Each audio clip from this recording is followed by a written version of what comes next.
Hello friends, welcome to Chennai சமையல். நம்ம இன்றைக்கி பார்த்தீங்கன்னா கொலா புட்டு இட்லி சட்டியில் எப்படி செய்யறதுன்னு பார்க்க போகிறோம். இதுக்கு தேவையான பொருள்லாம் கீழே டிஸ்கிரிப்ஷன் பாக்ஸில் போட்டிருக்கேன். வேணுன்றவங்க பார்த்து தெரிஞ்சுக்கோங்க. எதாவது டவுட்னா கீழே கமெண்ட்டில் கேளுங்க. வாங்க நம்ம வீடியோக்குள்ளே போகலாம். சுவையான மற்றும் ட்ரெடிஷ்னலான டிஷ்ஷுகளை பார்க்கணுன்னா நீங்கள் சென்னை சமையல் யூடியூப் சேனலை மறக்காமல் சப்ஸ்கிரைப் பண்ணுங்கள். கூட பெல் ஐக்கானை ப்ரெஸ் பண்ணுங்கள். உடனே அப்டேட்டுகளை தெரிஞ்சுக்கோங்க. வாங்க வீடியோக்குள்ளே போகலாம். முதல்ல பார்த்தீங்கன்னா நான் சிவப்பு அரிசி 2 கப்பு எடுத்திருக்கேன். இந்த 2 கப்பு சிவப்பு அரிசி ஊற வைக்க போகிறோம். நம்ம 1/2 அன் ஹவருக்கு அரிசி 2 கப் போட்டுக்கோங்க.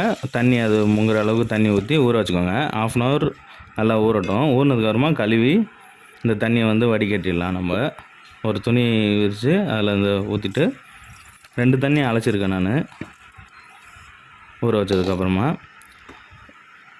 ஊற்றிட்டு அந்த துணியை ஒரு மரத்துலையோ இல்லைனா ஏதோ ஒரு நல்ல க்ளீனான சர்ஃபேஸ்லேயோ வச்சு நல்லா பரப்பி விட்ருங்க. நிழல்லையே ஆறட்டும். நல்லா ரொம்ப ட்ரை ஆகக்கூடாது. ஓரளவுக்கு கொஞ்சம் அந்த தனித்தனியாக பிரிஞ்சு வர அளவுக்கு நல்லா ஆறட்டும். பார்த்திங்கன்னா நல்லா காஞ்சிடுச்சு. பார்த்திங்கன்னா தெரிஞ்சு பாருங்கள். வெயிலில் காய வைக்காதீங்க, நிழல்லையே காய வைங்க. இந்த மாதிரி உதிராக வந்ததுக்கப்புறமா எல்லாத்தையும் எடுத்துக்கோங்க. எடுத்து இப்போ நம்ம இதை அரைக்க போகிறோம். நல்லா நைஸாக மாவு மில்லெலாம் கொடுத்து நீங்கள் அரைக்கணும் வச்சுக்கணுன்ட்டுலாம் கிடையாது. நைஸாக நீங்கள் மிக்ஸி ஜார்லேயே போட்டு அரைச்சி வடிகட்டி எடுத்துக்கலாம். நீங்கள் பேக்கெட் மாவு கடையில் வாங்குறதோட நீங்கள் இது ஈஸியாக வீட்லேயே செஞ்சிடலாம். நீங்கள் இந்த மாதிரி போட்டு நல்லா நைஸாக அரைச்சிக்கோங்க. பார்த்திங்கன்னா நல்லா நைஸாக அரைஞ்சிருக்கு. நீங்கள் இப்படியே புட்டு செய்யலாம். அப்படியும் இல்லைன்னா நீங்கள் இதை போட்டு ஒரு ஜல்லடையில் போட்டு ஜலிச்சு எடுத்துக்கோங்க. இன்னும் நைஸாக வரும் உங்களுக்கு. கலர் போட்டு எடுத்திங்கன்னா நல்லா நைஸாக வர மாவு எடுத்து புட்டு செய்யலாம். இதுலேயே ஒரு 95% உங்களுக்கு இதுவாக தான் இருக்கும். பார்த்திங்கனாலே நல்லா தெரிஞ்சு பாருங்கள். நல்லா சூப்பராக ஜலிச்சு வந்திருக்கு. நல்லா நைஸாக இருக்குது பாருங்கள். மாவு கடையில் அரைச்ச மாதிரியே.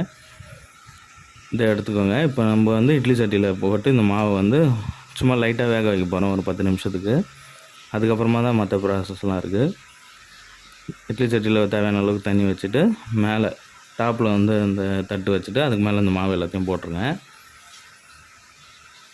போட்டு நம்ம வேக வைக்க போகிறோம். இது சும்மா ப்ரீ ஹீட் மாதிரி தான். இது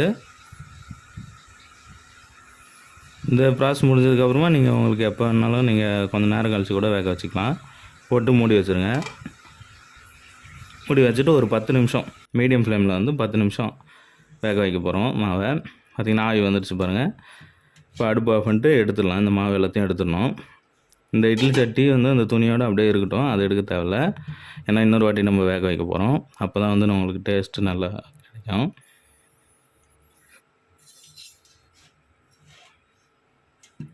மாவு எல்லாத்தையும் ஒரு மரத்துலையோ இல்லைனா ஒரு பெரிய தட்டு இருந்தால் கூட நீங்கள் அதில் போட்டு எடுத்துக்கலாம்.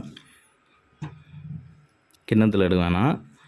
நம்ம இப்போ இதை லைட்டாக மிக்ஸ் பண்ண போகிறோம். அதுக்காக நான் மரத்தில் எடுத்திருக்கேன். வீட்டில் இருக்க மரத்தில் ஒரு ஸ்பூன் போல் இல்லைனா அரை ஸ்பூன் போல் உப்பு போட்டுக்கோங்க. இது நான் இந்துப்பு ஆட் பண்ணுறேங்க.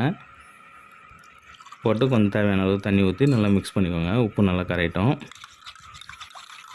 உப்பு கரைஞ்சதுக்கு அப்புறமா அந்த மாவு இருக்குது பார்த்திங்களா, அந்த மாவில் லைட்டாக தெளித்து விட்டு நம்ம போட்டு பிசைய போகிறோம். மொத்தமாக ஊற்றிடக்கூடாது. தெளித்து விட்டு லைட்டாக பிசைஞ்சு எடுத்துக்கணும். பிசைஞ்சு நம்மளுக்கு அந்த மாவு கெட்டியாக பிடிக்கிற அளவுக்கு அந்த கன்சிஸ்டன்சிக்கு வரணும்.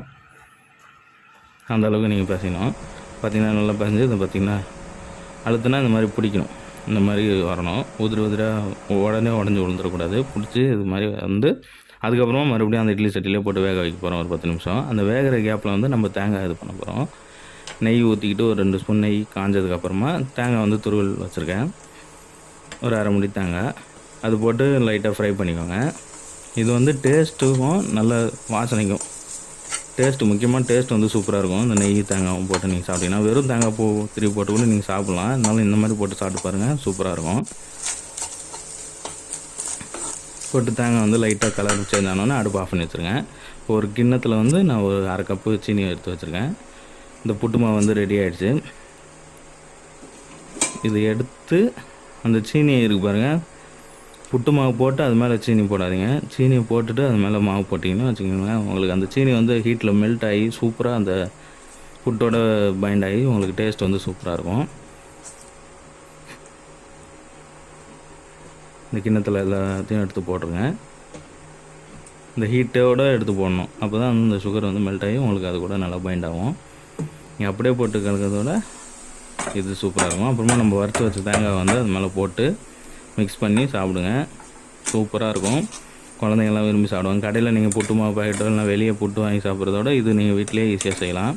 ரொம்ப சிம்பிளான டிஷ் இது. மொத்தமே ஒரு 1/2 ஹவரில் நீங்கள் செஞ்சு முடிச்சிடலாம். இந்த ஊற வைக்கிறது மட்டும் தான் ஒரு எக்ஸ்ட்ரா டைம் ஆகும். கண்டிப்பாக எல்லாம் ட்ரை பண்ணி பாருங்கள். இந்த வீடியோ உங்களுக்கு பிடிச்சிருந்ததுன்னா சென்னை சமையல் யூடியூப் சேனலை மறக்காமல் சப்ஸ்கிரைப் பண்ணுங்கள். தேங்க்யூ.